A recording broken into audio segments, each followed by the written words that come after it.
Apakah menggunakan vendor? Kalau hutang, misalkan mau di-set hutang itu hanya satu vendor atau banyak vendor. Kalau banyak vendor bagaimana Mas? Maka kita akan buat semua masing-masing kos dong.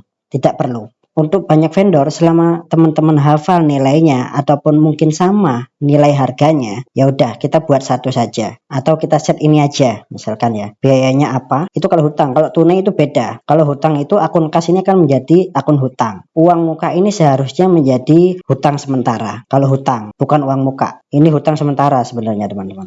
Pada saat kita pilih hutang, kita setting biayanya, kita setting biaya sementaranya, akun reimbursenya gitu ya. Itu kalau mau disendirikan ya untuk yang reimburse. Terus hutang sementara ini seharusnya hutang ya. Ini akun hutang usahanya. Baru kita tipenya apa? Di sini misalkan harganya itu 700.000 dengan satu supplier aja atau satu vendor aja. Ya udah kita buat satu.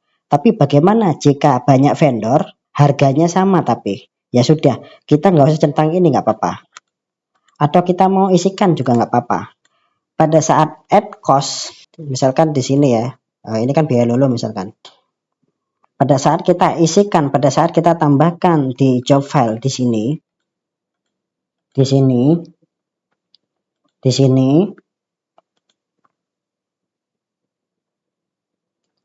kemudian add. Nah, yang sifatnya contoh ya, di sini ada lolo yang tadi, ya, maka dia akan muncul. Kita mau ganti bisa. Tapi ketika kita ganti ininya, itu akan balik ke 0 karena kita di sini sudah setting Sago Prima tadi. Ya, di sininya. Nah, jadi angka yang 700.000 itu hanya untuk yang PT Sago Prima Pratama ini.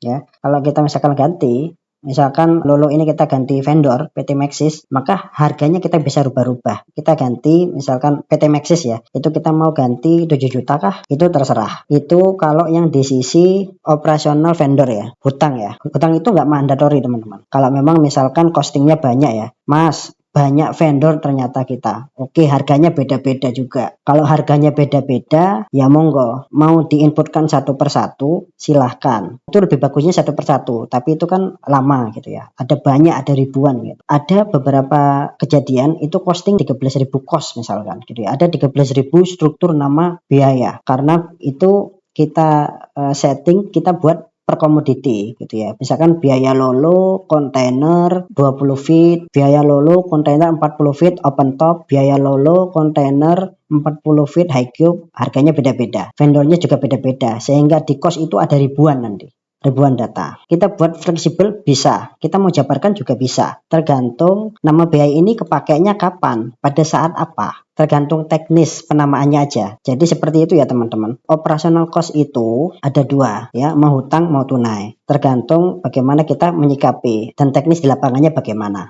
Jika cost name-nya nama biaya ya. Kalau cost itu bingung, ya udah kita namakan biaya. Biaya juga bingung, kita ganti uang jalan. Cost name-nya ini misalkan biaya lolo, tapi vendornya ada banyak, tapi harganya juga beda-beda. Itu silakan mau diinputkan satu sebagai sampel bisa, selama teman-teman sekalian punya manual booknya. Kalau harganya Sago Prima itu berapa, kalau harganya Epiroc itu berapa, kalau ini berapa. Tapi di sistem cuma satu nggak apa-apa. Oh banyak ya. Ada, kita input satu-satu itu lebih bagus sebetulnya. Misalkan berdasarkan Epiroc ini sebagai vendor ya, atau PT Maxis. Ya ini harganya misalkan 12 juta. Oh ternyata ada PT Maxis yang harganya 15 juta. Ya udah kita spesifik aja namanya ya. Biaya lolo Surabaya Banjarmasin 15 juta. Biaya lolo Surabaya Jakarta pakai PT Maxis itu berapa juta. Kita buatkan spesifik lagi namanya. Itu tinggal bagaimana kita secara strategi dan secara teknis di lapangan untuk menambahkan biaya.